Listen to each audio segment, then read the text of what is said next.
E aí, pessoal, estamos começando mais um Espia na Rádio, aqui na Rádio Hora 10, exatamente às 3h10 da tarde do dia 22 de junho de 2022. Hoje, recebendo Pedro Frota, que é cantor, violonista e compositor, e tá aqui conhecendo um pouco mais um dos espaços da Casa de Roda 10, que é esse espaço da rádio. Pedro, primeiramente, seja bem-vindo mais uma vez aqui à casa, uma boa tarde.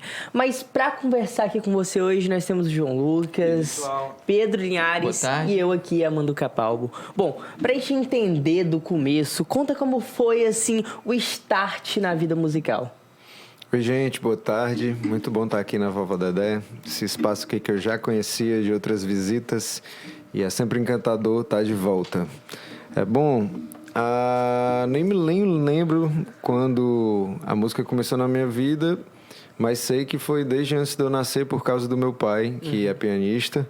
Então, já cresci com essa melhor das referências, né? Para quem é músico, a gente sabe, geralmente é alguém da família e de dentro de casa. Então, cresci com o piano do meu pai. Desde que eu me entendo por gente, esse piano já é uma das coisas mais marcantes assim na minha vida. Meu pai me ensinando as melodias das músicas no piano e fazendo eu solfejar junto com o piano. E aí eu fui me desenvolvendo minha intuição, né, musical, meu repertório, escutando o repertório do meu pai. E até vim o violão, quando eu estava já mais pré-adolescente, aquela coisa já saindo de casa, brincando com os amigos na rua. E aí o violão me encantou por essa mobilidade. A gente conhece bastante esse problema aí. Então o violão me encantava de poder levar para a rua e ficar numa roda com vários amigos, tocando, e outros amigos também que estavam nessa mesma onda de música, de aprender a tocar, e ficava tocando e trocando informações, né, musicais. Legal. Mas você ter um contato com o violão fez você deixar de lado o piano? Não?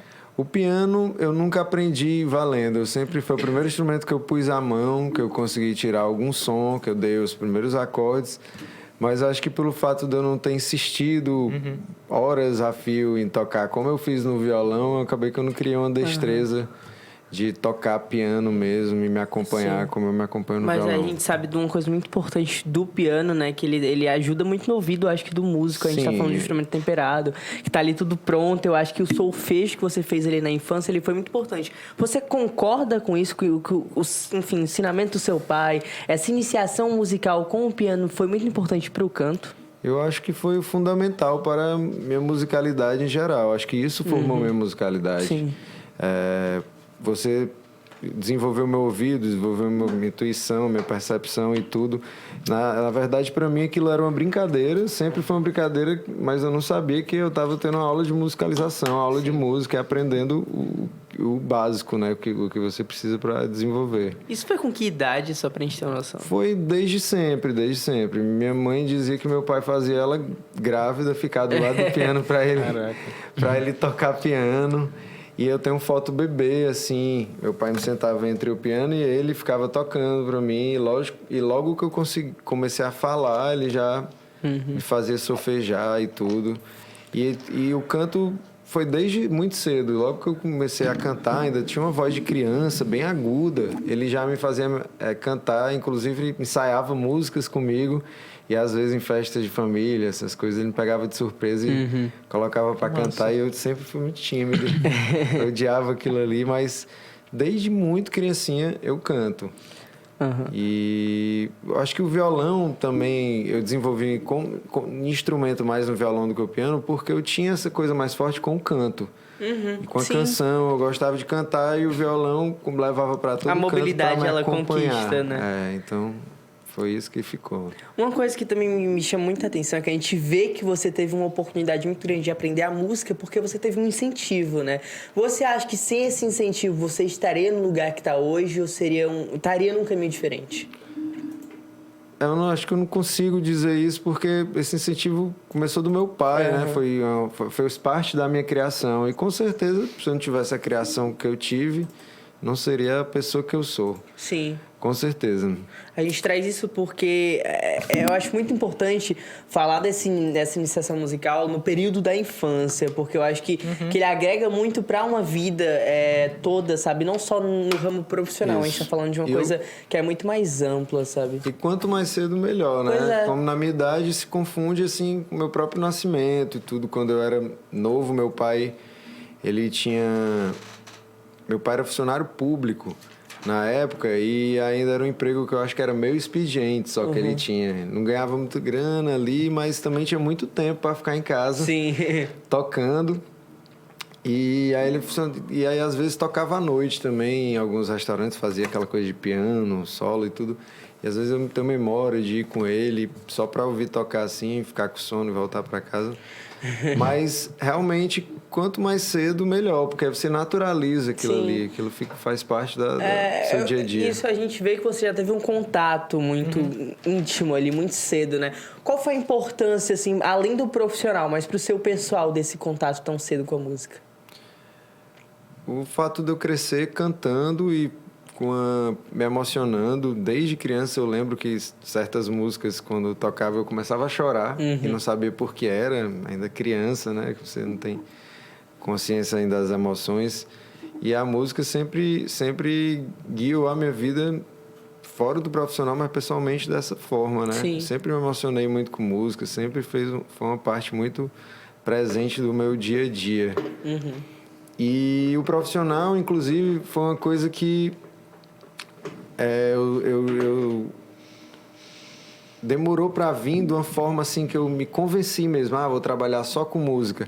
Porque apesar de eu sempre toquei desde novo que eu comecei a tocar violão, acho que com 16 anos eu já estava tocando em bandas e nunca parei de tocar em bandas de vários estilos e cantar. E aí depois entrei em grupos de samba e aí me apaixonei por tocar samba, esses ritmos mais brasileiros.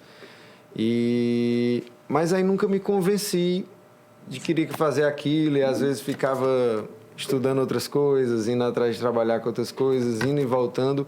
E foi a partir da composição que veio essa certeza vocacional, dizendo, é isso que eu quero fazer. Foi quando eu comecei a fazer minha própria música. Mas por que tinha essa dúvida antes?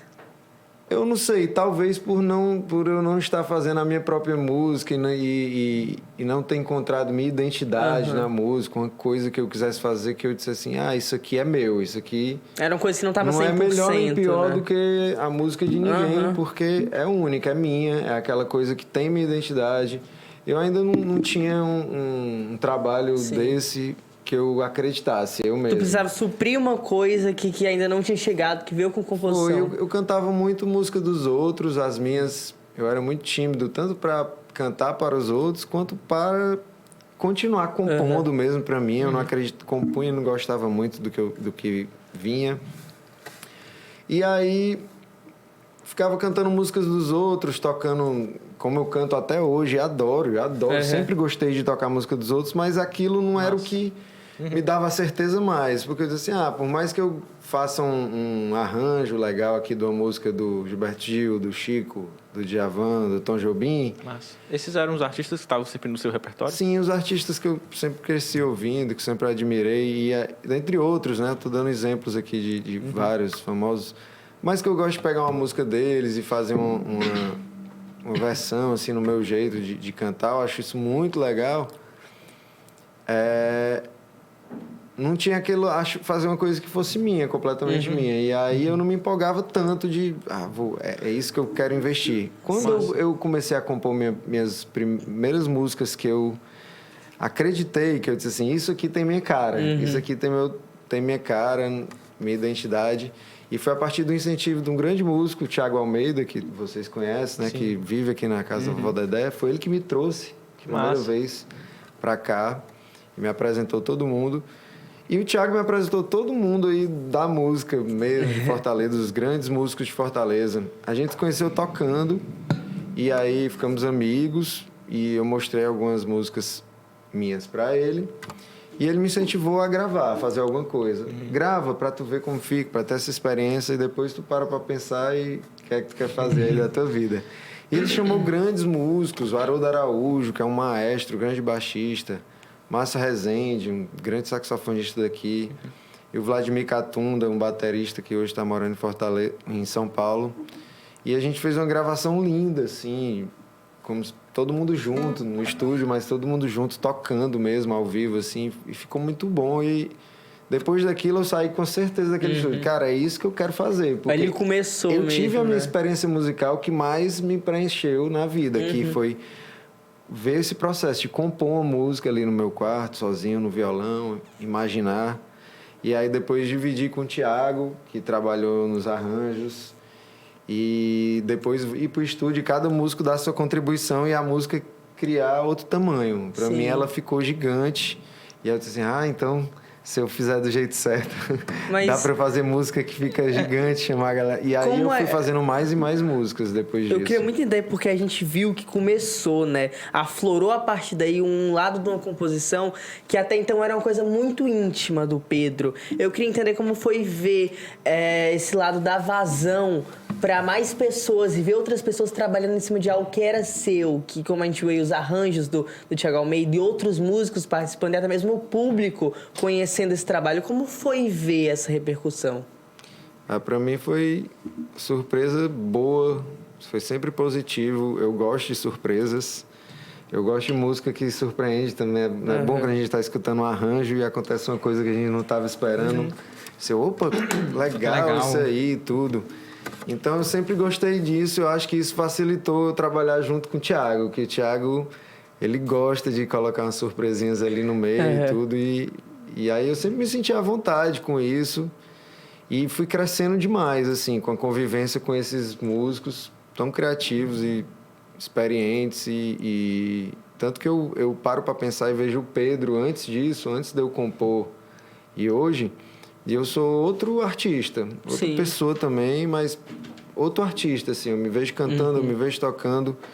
E realmente a convivência com essas pessoas em estúdio, em palco, com esses grandes músicos, assim, que eram referências minhas. Eu já assistia eles, ia nos festivais instrumentais, nos festivais de jazz, assistia eles tocando.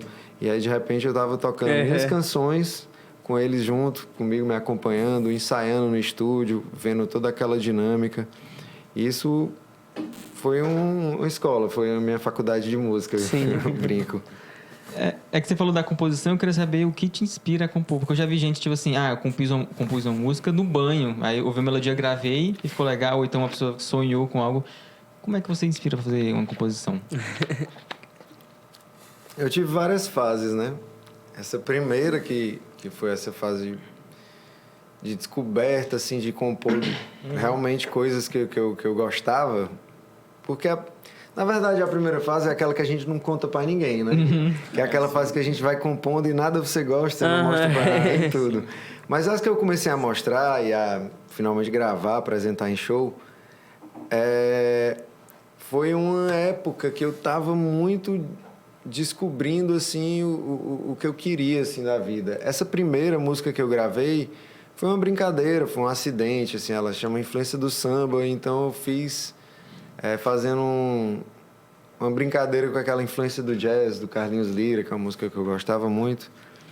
E eu sempre tocava, e aí eu fiz a influência do samba, que é uma espécie de resposta, assim, continuação da história, algo do tipo. E a gente gravou e ficou lindo, assim. E aí desde então eu comecei a compor mais músicas, até daquilo me inspirou, a própria música. E aí eu comecei a compor várias melodias, e às vezes eu compor... No começo foram só as melodias. Só as melodias. E realmente de uma maneira muito espontânea, sem premeditação, de estar ali com a alma livre, sem pensar no tempo, no relógio. Na época não tinha smartphone. Alguns anos atrás não tinha smartphone. Realmente era uma coisa que não tinha espaço-tempo. Então era só violão, sem trancado ali no meu quarto. Ainda morava com meus pais, né? Ainda tinha aquela comodidade ali de ter o tempo relaxado. E descobrindo coisas no violão, na voz, no canto. Sempre vinha um pedaço de melodia que me fazia sentido para mim. Sempre é isso, um começo de melodia que faz sentido, um trecho melódico que faz sentido.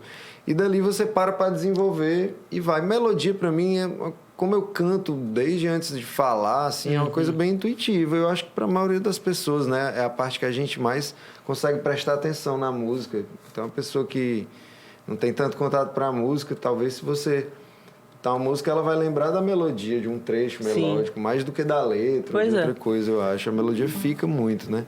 Então, a melodia ela vem antes da letra nas suas composições? No começo foi assim. Eram melodias e eu cantarolava, muitas vezes com violão, mas depois eu aprendi um truque, inclusive com as conversas minhas com o Thiago, que eu fiz algumas músicas sem querer, que eu não tava com violão por perto. Eu comecei a solfejar e na época eu tinha um gravadorzinho da Sony, que como o celular não gravava, eu tinha um gravador portátil da Sony fininho, tipo de repórter de antigamente. E eu gravava tudo ali. Aí eu comecei a gravar aquela melodia, depois eu escutando, cara, isso aqui tava sem harmonia e tudo. Mas eu escutava eu cantando, solfejando aquela melodia e já escutava toda a harmonia por trás. Já tudo fazia sentido. Aí eu disse assim, isso aqui é uma composição, é uma música, eu fiz aqui. Só não tem um arranjo harmônico e não tem uma letra, né? E eu fiquei com aquela melodia na cabeça, como várias. Meu processo é assim, eu componho, fico cantarolando 2, 3 dias, aquilo gruda, tem chiclete na minha cabeça. E um belo dia eu acordo pensando numa letra para aquilo. Massa. Aí eu começo a escrever a letra. E aí a letra é um processo mais sofrido, né? Porque você faz, refaz e tudo mais. Essas primeiras canções, que viram um show, chamando Show Influência, que eu fiz com o Thiago Almeida, que foi meu primeiro trabalho autoral, elas têm uma coisa em comum. Porque foram essas primeiras e eu estava muito encantado com todo esse processo de composição, com essa descoberta, com essas novas possibilidades. E eu escrevi muito sobre isso, relacionando isso à vida, né? Aos altos e baixos da vida, aos aprendizados que a vida te dá. E que os aprendizados que a vida me deu através desse prisma que eu sempre tive na minha vida, que foi a música. E além da música, como é mesclar uma parte que ela é muito literária, a gente fala aí da letra, a gente sabe que é um processo muito criativo, muito complicado. Como foi emergir em um universo que já não era tão similar a esse da música? Eu sempre gostei muito de ler. Eu sempre li muito literatura, principalmente brasileira. Romances mesmo, histórias, né? E poemas também. Depois que eu fiquei um pouco mais velho, eu comecei a ler. Quando eu era mais novo, não gostava, não. Só gostava de romances. Mas eu nunca tive a cara de pau tanto de escrever, assim. Não achava que eu escrevia tão bem num nível poético, né? E quando eu comecei a fazer minhas músicas, era uma livre, que era uma livre expressão do meu ser, digamos assim. Eu estava botando para fora coisas sinceras, até de uma maneira que eu achava musical. A melodia me guiando ali com sons e as métricas que ela já tinha. E aí, de uma maneira musical, eu ia achando as palavras e fazia um sentido. Era uma coisa bem espontânea também. E aí eu não tive muita consciência do que eu estava escrevendo enquanto eu estava escrevendo nessas primeiras músicas. Eu acho que por falta de experiência, talvez. Foram muitas músicas em pouco tempo. E aí, quando eu fiz essas músicas, virou um show. E aí eu já fui produzir um show e eu comecei a apresentar. E aí várias pessoas chegaram para mim e disseram assim, eu adorei tuas músicas, elas têm uma qualidade poética incrível. E aí eu não sabia responder, eu ficava mesmo, qualidade poética? Eu nunca imaginei que alguém fosse dar esse elogio para mim. E aí já chegaram jornalistas para mim, uma vez, Marco Sampaio, o Hamilton Nogueira falou que minhas músicas tinham qualidades literárias muito marcantes. E aí ele fez E aí aquilo me espantava muito, assim, várias pessoas falando para aquilo. E aí depois eu fui parar para olhar minha música, assim, depois de muito tempo que você tem compondo, eu não sou o meu poeta favorito, não, nem de longe, né? Dentro da música brasileira a gente tem gênios, né, da literatura, que nem o Aldir Blanc, que se especializou em fazer letra de música, mas ele é um cronista, ele faz crônicas, ele faz tudo em letra de música. E eu nunca ousei seguir os passos ou qualquer um deles, mas eu olhei, minha música dá pro gasto ali. Minha letra dá pro gasto. Realmente, tudo aquilo que eu li na minha vida, toda aquela a bagagem que eu acumulei, mesmo sem eu perceber, ela saiu. Sim. E com a música é a mesma coisa, né? Você forma sua intuição musical com tudo que você acumula na sua vida, desde que de antes de você ter memória. E Pedro, falando um pouco dessa memória musical, conta pra gente o que é que você gostava realmente, o que é que você tava ali como realmente o fã ali, se colocando fora do local de artista, como pessoa civil ali, o que é que você escutava? Muita coisa. Eu acho que eu nunca fui muito fã número 1 de nada, porque eu tive várias fases, né? Eu fui fã número de várias coisas. Primeiro eram as músicas do meu pai. Eu acho que a primeira música que eu aprendi a cantar, pra você ter noção, era bem criança, assim, ainda pronunciando errado.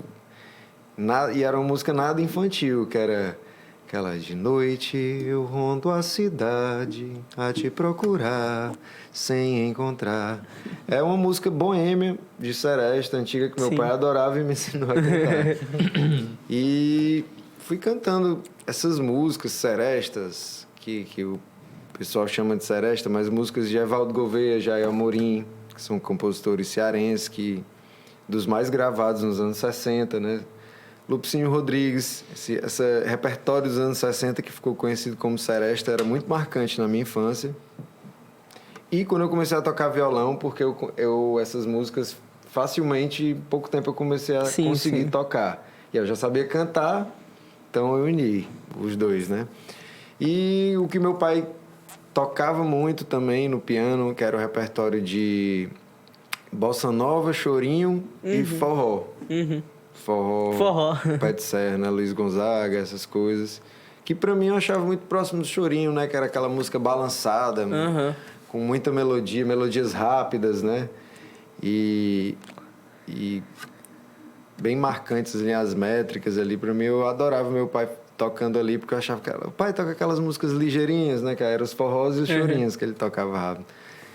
E eu cresci ouvindo tudo isso, e depois, quando veio o violão, vieram todos os mestres da canção aí da música brasileira.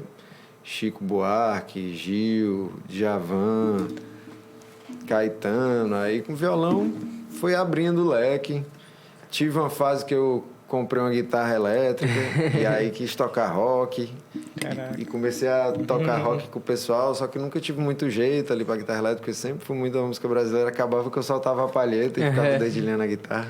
E qual foi a importância dessa influência da música brasileira na sua música? Total, a minha música é música brasileira, né? E de tudo que eu fui compondo depois que eu vi, eu compunha uma balada, compunha uma música que era meio jazz, assim, que tinha essa influência. Aí um samba, um shot, vários ritmos misturados, aí maracatu. Mas mesmo quando eu prestar atenção numa balada ou numa música mais jazz que eu compus, a influência dessa música americana não é da música americana diretamente, é da música brasileira. Sim, que a gente já tem de influência da americana no brasileiro. Que já aglutinou isso. E eu aprendi através de Tom Jobim, Bossa Nova, tudo que veio a partir dali que já tinha. E de repertórios de vários. Se você escutar a discografia de um cara como Djavan, que eu já escutei inteiro, ele tem vários jazz, né? Sim. E vários funks. É algo que a gente faz muito bem, né? Várias baladas. E aí eu sempre ouvi aquilo e disse assim, mas esse funk é muito bom, assim, não perde pra um funk de um americano. Só que tem uma letra em português, eu me identificava mais, né? Então... Sim. E a gente falou muito dessas composições e eu fiquei muito curioso porque a gente viu um processo criativo ali no começo. A gente pode ouvir um pouco agora, ver como foi... Acústico, pessoalmente, ou... Não, vamos ouvir aí. A gente tem umas gravações que elas já são mais antigas, como você falou, que foi lá do começo. Quero ver como foi essa iniciação mesmo. Essa aqui foi a primeira vez, influência do samba. Né? A primeira composição, a primeira vez no estúdio. Primeira vez que se jogou, assim, gravando pra público. Foi a experiência que eu contei que... Ele chamou todo mundo pro estúdio, o Thiago. Influência do samba. Surpresa, a gente e gravamos todos juntos, assim. Vamos lá. Ao vivo no estúdio. Acho que é porque tinha dado play e a gente tava falando.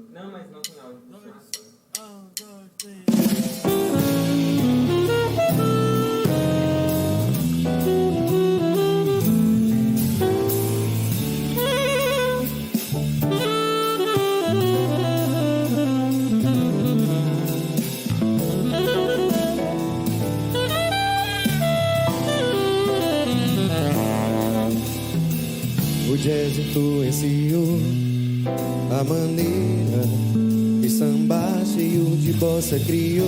O mundo então conheceu a cultura brasileira, depois tudo mudou. Cheio de ginga o jazz encontrou equilíbrio para improvisar. O mundo nunca mais igual será.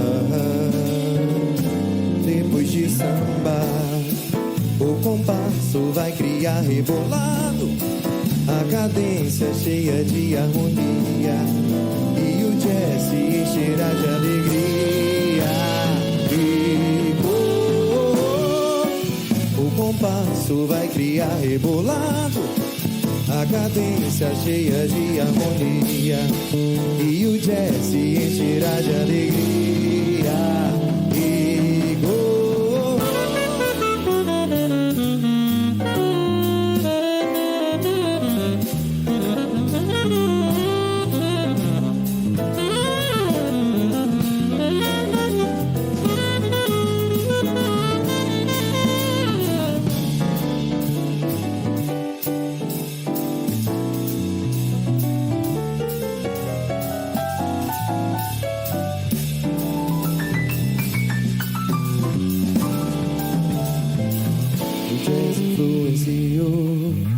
A maneira de sambar, cheio de bossa criou, e o mundo então conheceu a cultura brasileira, depois tudo mudou. Cheio de ginga o jazz encontrou o equilíbrio para improvisar. O mundo nunca mais igual será. Depois de sambar, o compasso vai criar rebolado, a cadência cheia de harmonia, e o jazz se encherá de alegria. O compasso vai criar rebolado, a cadência cheia de harmonia, e o jazz se encherá de alegria.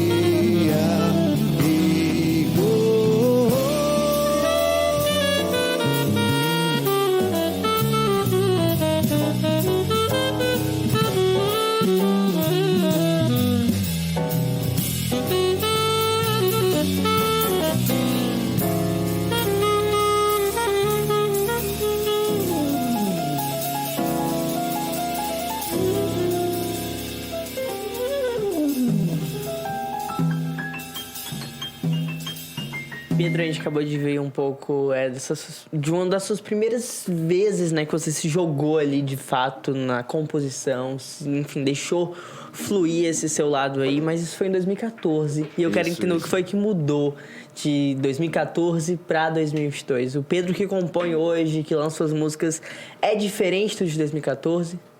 Bastante. Primeiro, acho que esse tempo, né, e poder observar tudo que eu fiz de lá pra cá até agora, aí vai dando uma consciência maior do que você tá fazendo. Acho que no começo eu ia fazendo sem muito saber, sem ter muita noção ali. E aí depois você tem essa comparação. Você vê tudo que você faz antes, aí vai reformulando, fazendo as coisas. Aí tem essa maturidade de fazendo. Então, como artista, como intérprete, eu vejo que eu evoluí muito, porque todas essas gravações eu vejo, eu só fico me criticando. Cada trabalho que eu faço eu me critico, mas isso serve para no próximo você ir melhorando, né? Evoluindo. E é legal ver essas gravações. É algo construtivo, então. Sim, na hora meio você fica se martirizando, né? Porque acabou de gravar e no outro dia você escuta assim, não, mas... Dá pra ter feito diferente. A nível técnico, o que foi que mudou? Eu fui tendo mais intimidade com a minha voz, aceitando mais minha maneira de cantar e tendo mais intimidade com a minha voz e me arriscando mais, né? Aí eu ainda cantava, ainda era muito tímido ali. E no estúdio, você já tinha um contato mais com esse local ou foi a primeira vez que você gravou no estúdio? E tudo mais? Já tinha gravado poucas vezes, mas não músicas minhas. E dessa forma foi bem diferente. Essa forma foi bem relaxado, porque, como vocês viram, para quem vê o vídeo no YouTube, vê que eu tô com um microfone daquele direcional mesmo, e não é um próprio... Não foi uma gravação própria de estúdio, assim, com aquele rigor técnico. foi mais pra gente poder tocar todos os músicos juntos ali, ter aquele quente, né? De um ao vivo. Mas depois disso a gente teve uma experiência de gravar a música das maneiras tradicionais ali, com aquele microfone condensador, com headphone, ali muda tudo, né? Essa maneira de cantar. Ali até a pulsação do coração sai, então você tem que ser mais criterioso. E de lá pra cá, depois desse trabalho, eu fiz muitos shows em teatro. E eu acho que isso que mudou muito. Assim, ao vivo?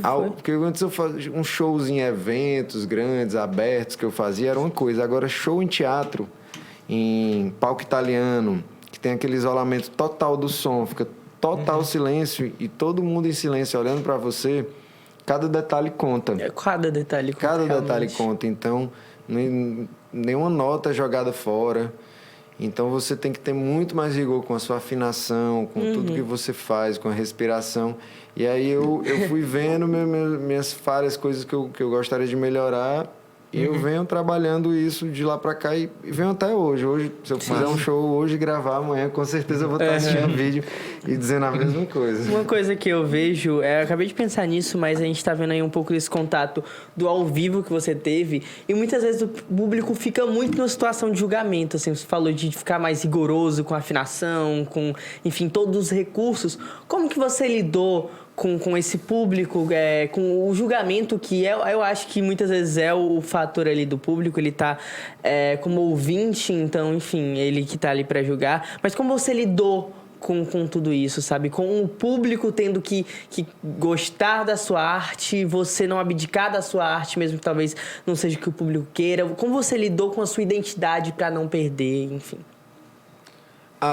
Com a questão da identidade, com o público eu lidei com nervosismo. Cada vez que eu fui entrar no palco, as 3 primeiras músicas eu odiava, minha voz ficava tremida, ficava com o vibrato ali automático ligado, mais de nervoso, né? E eu não tento cantar poucos vibratos e tudo, então a voz tremia e aí era horrível, um desastre.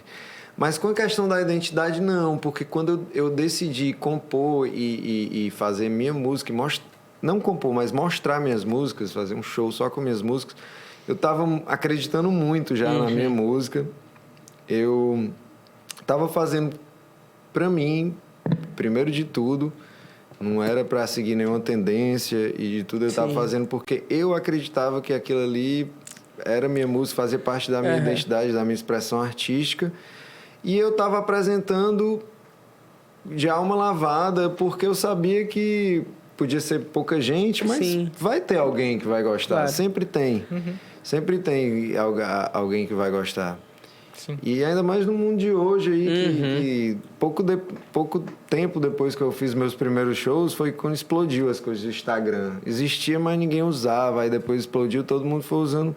E no Instagram facilitou, porque aí todo mundo se encontra seus pares mais fácil, né? Sim. Você encontra as coisas que você gosta mais fácil. Então, isso foi unindo, assim, de pouquinho em pouquinho ali, formiguinha em formiguinha, alguém que se identificava com a minha música. Eu trago isso por conta que a gente sabe de como é o mercado hoje em dia, o mercado da música.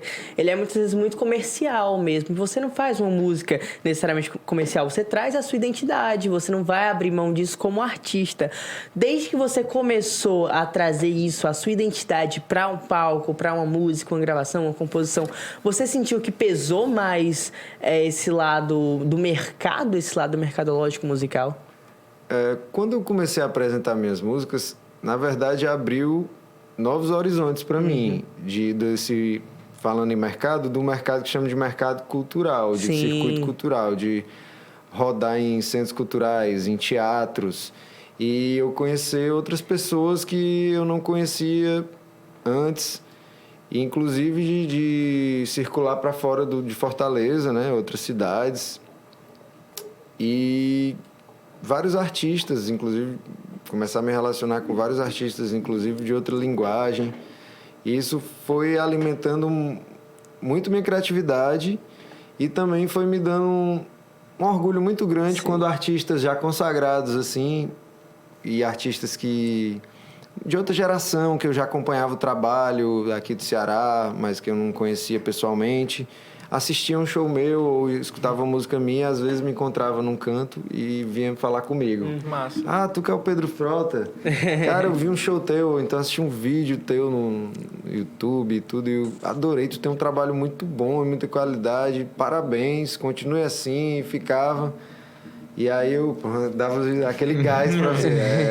Tá dançando. O cara que eu admiro a música tá fazendo e tá dando esse feedback, né? Então isso é muito legal. E como funciona esse mercado cultural? Isso eu ainda tô tentando descobrir. Eu acho que tá sempre em transformação, desde que esse circuito cultural foi criado, digamos assim.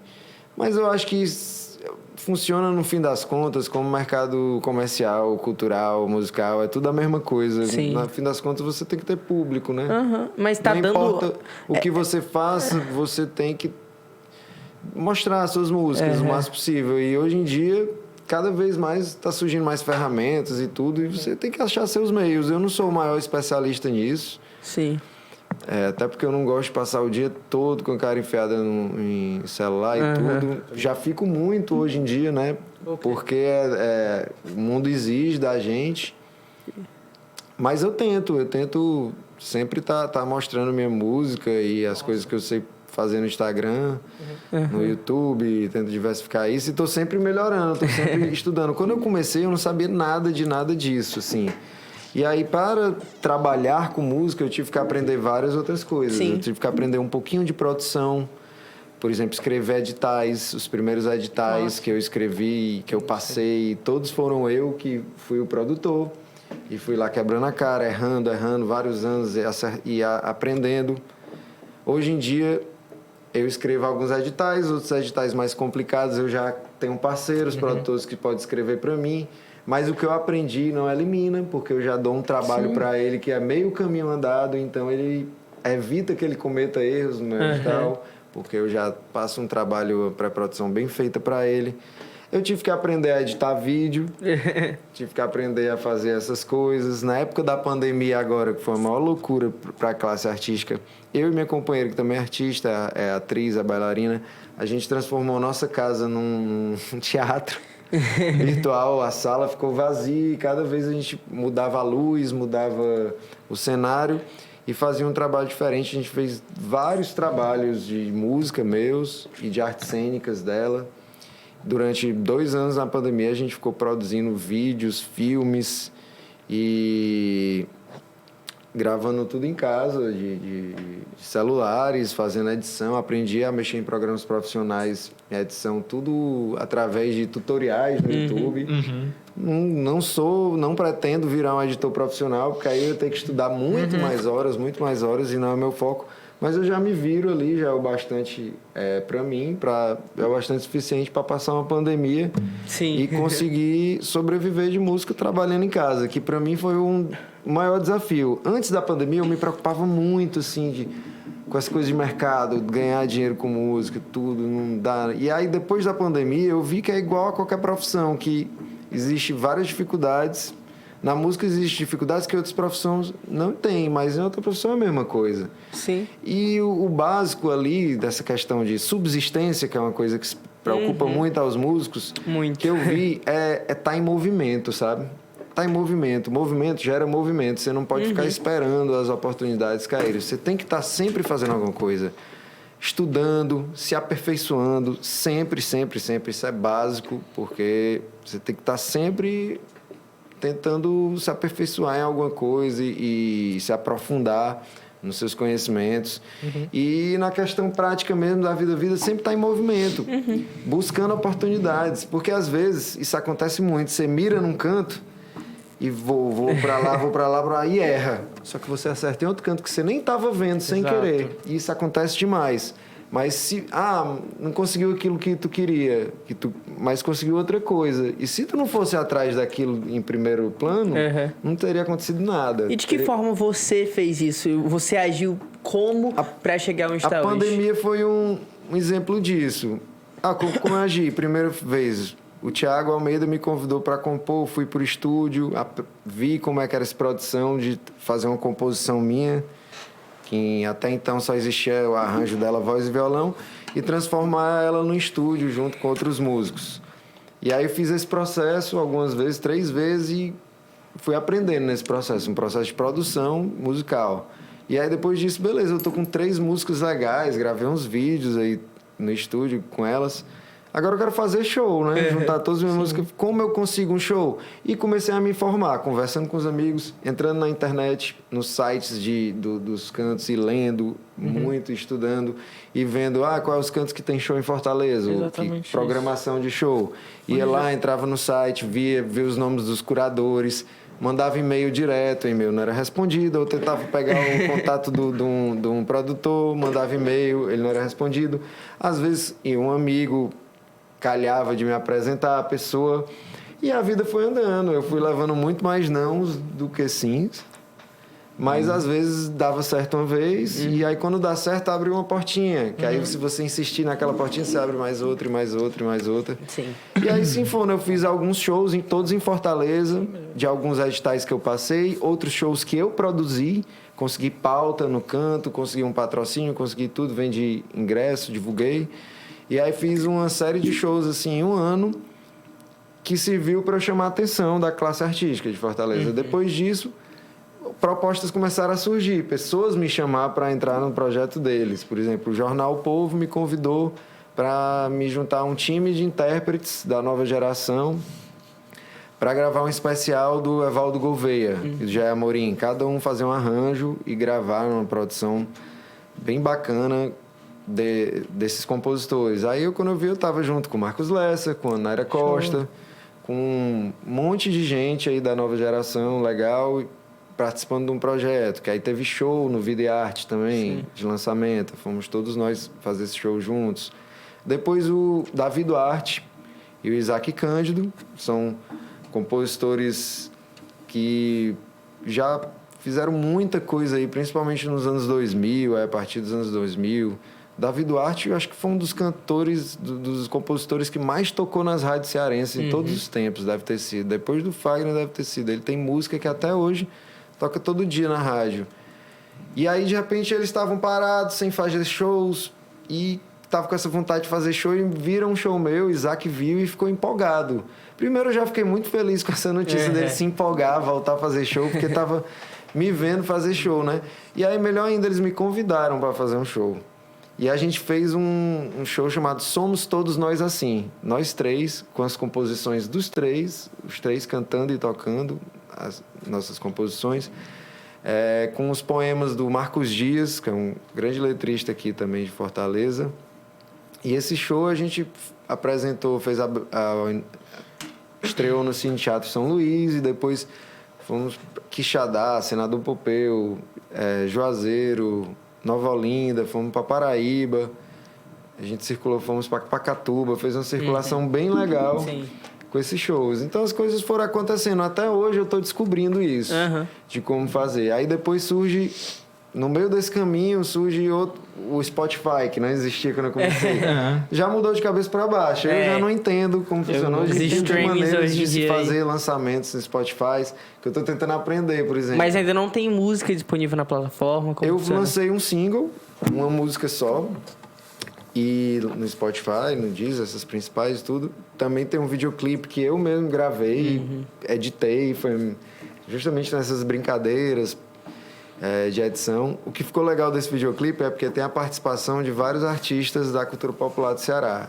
E apesar das limitações técnicas, que foi uma aventura minha de audiovisual, né?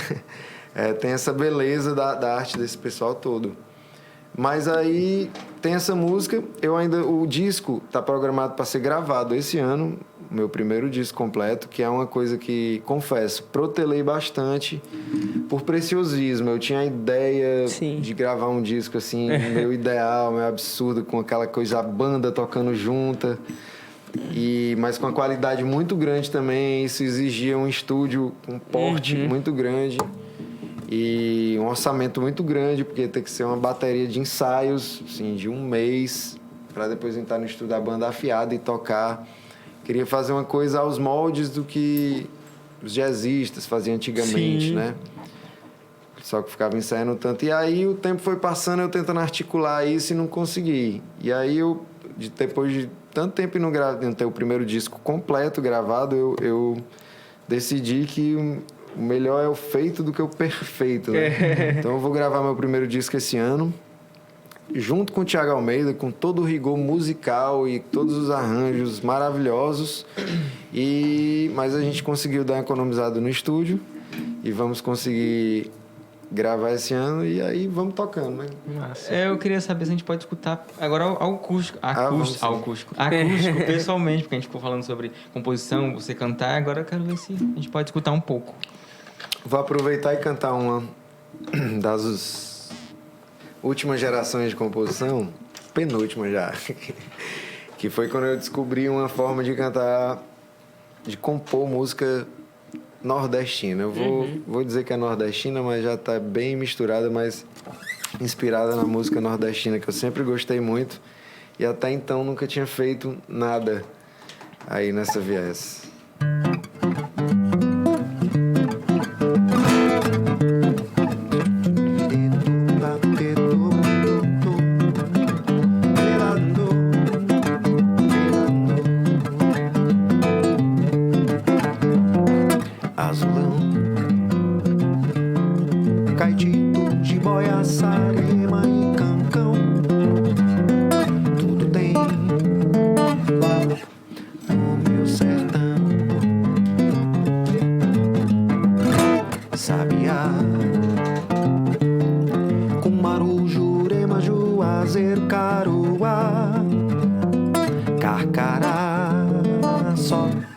Nasce por lá a flor do mandacaru, branca cheirosa de ver, doce mel de uruçu, roxo buquê de ipê, a cor do currupião, laranja do murungu, peba, breá e tatu, lá do chão, espia, gavião, a voar, gralha, grita, alto, alerta.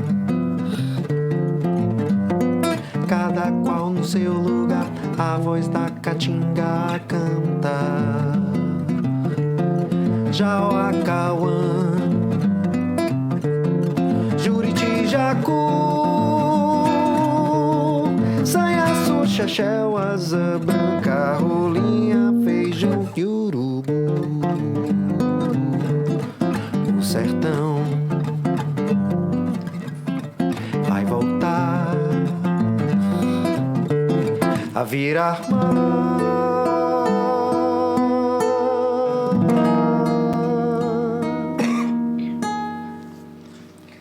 Isso é só um trechinho que ela... Pedro, a gente viu Essa que música você... tem 6 minutos de letra. Então... Tem uma vivência muito forte nesse mundo. A gente viu que você está aí há mais de 10 anos, né? Fazendo música e convivendo com músicos. E o que é que você aprendeu nesse tempo todo, nessa experiência toda? O que é que se precisa para ser um músico, para conseguir viver e não desistir desse mundo? Tempo rei, ó tempo rei, ó tempo rei. Rapaz, é o tempo, né? O tempo. Primeiro que para ser músico, né? A gente está numa escola de música, a gente sabe que a gente precisa de muito tempo para se dedicar. Por isso que geralmente vem da infância, né? Na infância a gente tem tempo ali e fica... Além de ter tempo para passar o dia inteiro fazendo, tem tempo pela frente de vida, né? Tem um amigo meu que disse assim, eu sou doido para ficar velho. Porque quem músico bom é músico velho. Acaba, por quê? Porque passa a vida inteira aprendendo. A vida inteira, quando o cara tá velho, já acumulou aquela bagagem toda ali. Então é o tempo. E como você gasta seu tempo, né? Como você gasta seu tempo. E para isso tem que ter amor ao que faz, né? Porque se você vai dedicar a maior parte da sua vida a fazer uma coisa, é bom que você ame aquilo, que aquilo te realize, que aquilo te traga satisfação. Se aquilo te trazer satisfação, te realiza, é o que você gosta de passar mais o tempo da sua vida, invista naquilo, porque a questão de subsistência de dinheiro é consequência do que você fizer mais, se dedicar mais na sua vida e ficar... E é isso. Não adianta você ir pro outro lado e se dedicar a uma coisa que você não gosta, você não vai conseguir fazer bem. Você não vai conseguir passar o dia inteiro pensando e melhorando e se dedicando àquilo. Você só faz isso com amor, com vontade. E falando então, em... acho que isso que é vocação, né? É descobrir o que você quer passar a maior parte da sua vida fazendo com amor e com vontade. Você falou de tempo e uma coisa que a gente ficou muito curioso é dos tempos futuros. E aí, o que é que vem pela frente na carreira musical de Pedro Frota? Tem alguns trabalhos, algumas coisas por aí? Além do álbum, né? Depois da pandemia, que eu passei pela pandemia, eu tô muito otimista, porque eu digo, eu, um artista, sobreviver e, assim, em comparação à classe artística, foi muito abalada. E até agora, o setor cultural está tentando se reerguer muito dificilmente aí da pandemia. Eu passei muito bem, consegui produzir bastante na pandemia. Então, depois disso, eu me dei coragem. Eu vi que veio, o mundo parou e eu consegui continuar fazendo minha arte. Então, eu sei que eu vou continuar sempre. E aí eu perdi o medo disso, assim, de saber que só depende de mim. Se eu quiser, eu vou achar maneiras de continuar fazendo minha música. Tanto que passei tanto tempo articulando uma forma que eu queria, ideal, que eu idealizei de gravar meu disco. Depois da pandemia eu já desenrolei e já vou gravar agora. Então eu tô tentando não deixar mais... deixar para depois as coisas que você pode fazer agora. Sim, mas onde é que você quer chegar de fato, assim, como músico? Qual o patamar que você quer estar? Eu não tenho essa coisa tão clara na minha cabeça. Eu quero trilhando, eu quero gravar. Tá sendo intuitivo. O patamar que eu quero chegar é conseguir deixar o máximo de coisas minhas feitas, gravadas. Gravar o máximo de discos possíveis. E aí, depois da pandemia, eu vi isso. Gente, se eu não tiver mais aqui, o que é que vai ficar? Realmente é melhor o feito. O que é que vai ficar? Perfeito. Então, eu vou fazer o vídeo, o disco. Não precisa gravar no melhor estúdio do Brasil, com aquelas condições, mas precisa gravar. E tá lá para quem quiser ouvir. No futuro, se eu quiser regravar, tiver condições de uma maneira, com recursos técnicos melhores, eu refaço. Nada me impede. E agora eu tô querendo registrar essas minhas obras. Nessa fila já tem 3 discos engatilhados, né? Já tem esse primeiro que já estava pronto há alguns anos. Eu já apresentei vários shows com esse material, então já era para ter gravado, os arranjos tudo escrito, coisa tudo feita. E aí surgiu esse segundo no meio do caminho, que é das músicas inspiradas na música nordestina, que tem essa poética nordestina e tudo mais. E na pandemia, inesperadamente, também surgiu um trabalho novo que eu musiquei vários poemas do Manuel Bandeira. Caraca! Eu tava com um livro do Manuel Bandeira na pandemia. Teve vários meses da pandemia que eu me dediquei a acordar, é a primeira coisa do dia, ler o livro de poemas do Manuel Bandeira, a antologia, que tem a compilação de todos os livros de poema que ele escreveu. E ali foi surgindo 1, 2, 3 músicas. Quando eu vi, eu tava com mais de 15 músicas dele. E aí eu já escrevi também projeto do livro, estou tentando viabilizar também esse disco com as músicas os poemas do Manuel Bandeira que eu musiquei. Que legal.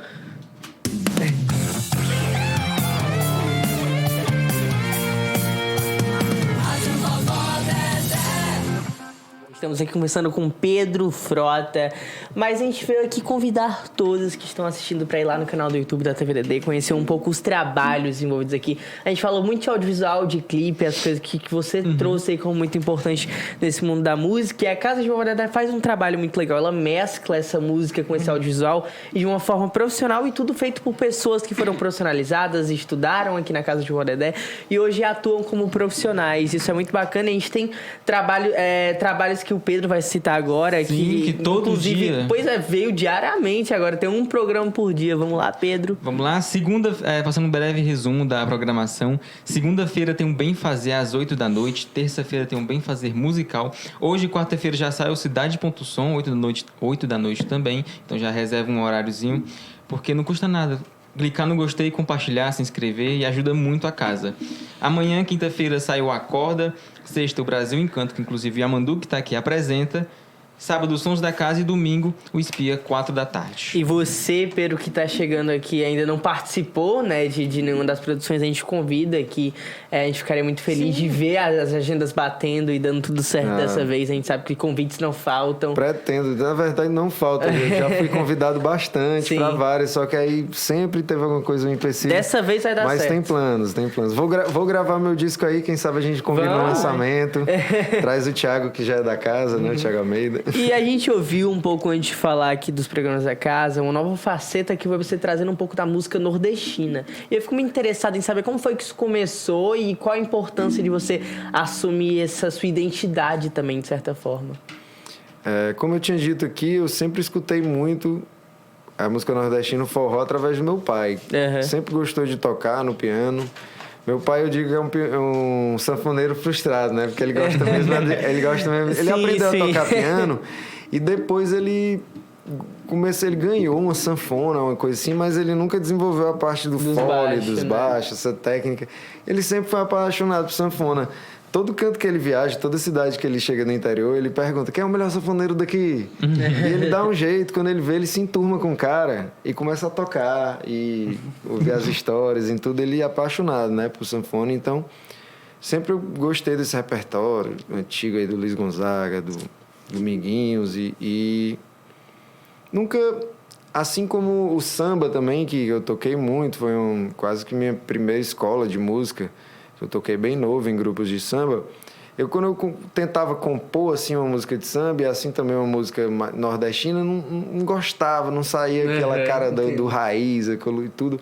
E aí depois que eu fui entender a minha própria identidade, né? Que eu tinha uma ligação muito forte com isso, com essa música, que vinha no interior aqui do nosso estado. Meu pai tem uma ligação muito forte com ela. Só que eu sou um cara nascido e criado aqui na capital.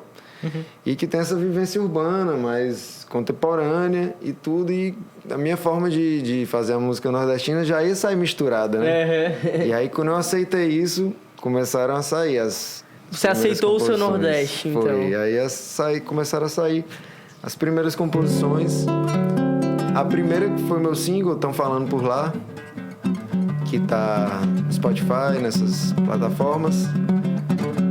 Foi um desabafo, numa época que o pessoal tava falando mal do Nordeste, de vez em quando acontece um episódio nacional na mídia que o pessoal fica falando mal daqui, o pessoal do Sul. E aí eu fiquei pensando, mas que besteira, né? Que tem tanta coisa boa. E aí vi que os nordestinos estavam respondendo da melhor maneira. Em vez de falar mal dos outros, a gente tá falando o que é que a gente tinha de melhor. E eu vi muita coisa na internet, assim, gente exaltando o que a gente tem de bom. E eu disse, é por aí. Aí eu fiz essa música. Canseira de tanto ouvir besteira, carreira pra essas bandas é bagaceira, fofoca que é melhor lá pelo sul, lorota, o céu daqui é mais azul.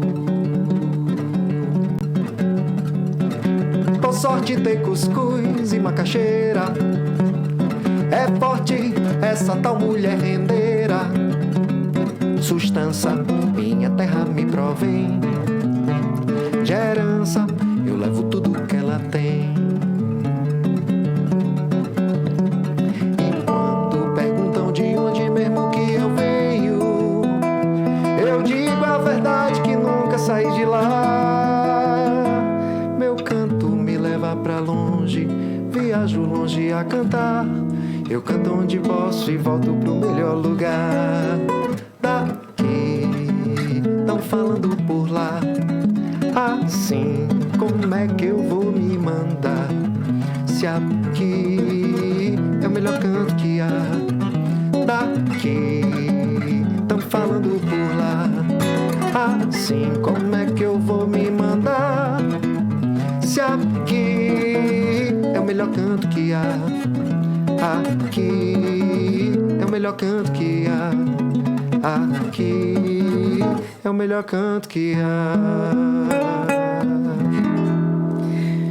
Pedro, a gente tá aqui quase encerrando e eu acho que a pergunta final, acho que nada melhor, né, do que perguntar como tem sido viver de música, viver do que você gosta. Você falou que tem que estar em contato com o que você ama, com o que, enfim, é produtivo ali pra você.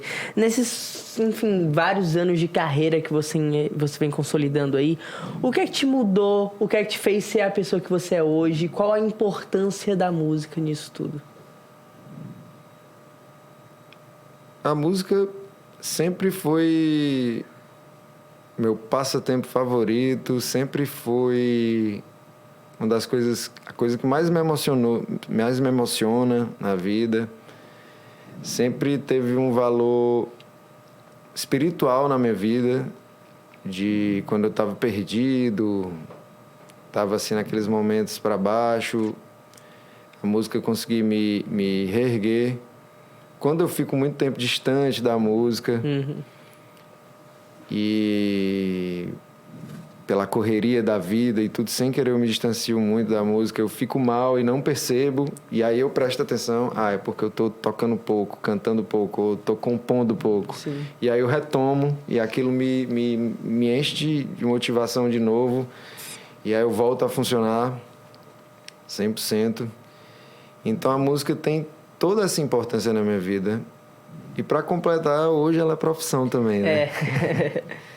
Eu acho que nada melhor do que a gente terminar com música. Sim. Eu acho que seria muito agradável. A gente pode ver uma coisa sua, mais uma composição sua. E a gente quer muito trazer essa sua arte. Vamos lá, ouvir o quê?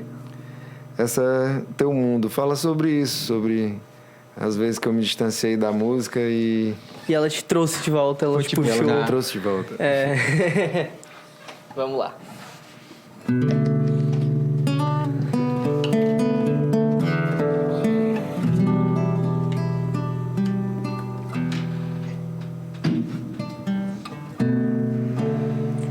Como um traidor,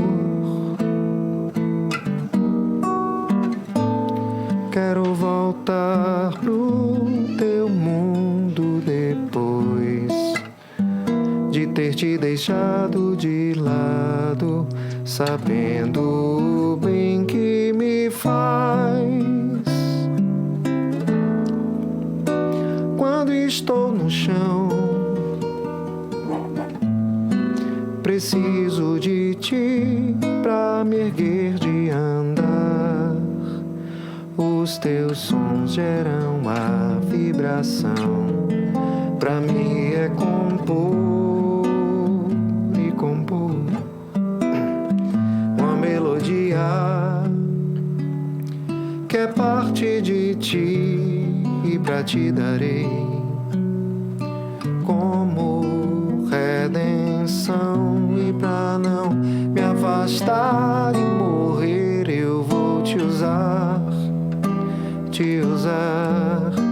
do jeito que imaginar.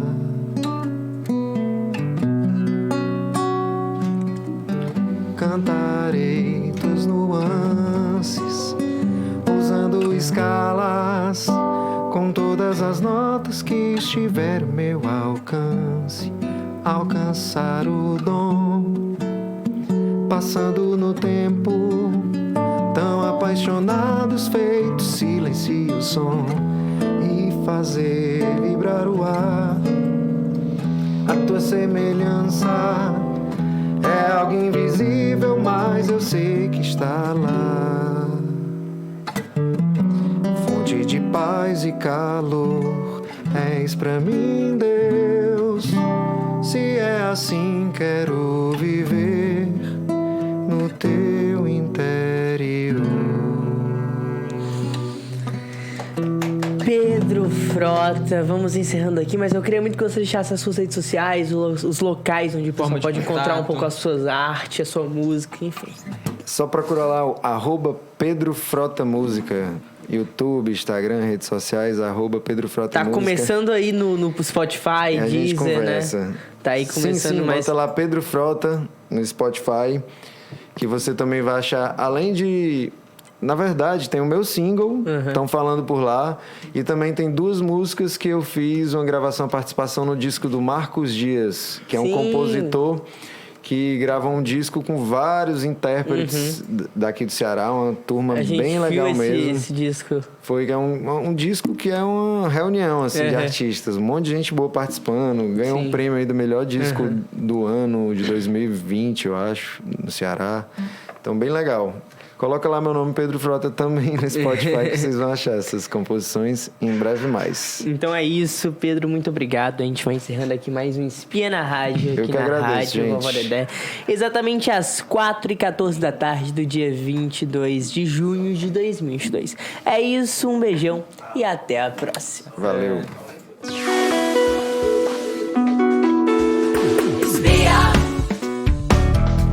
Espia na rádio.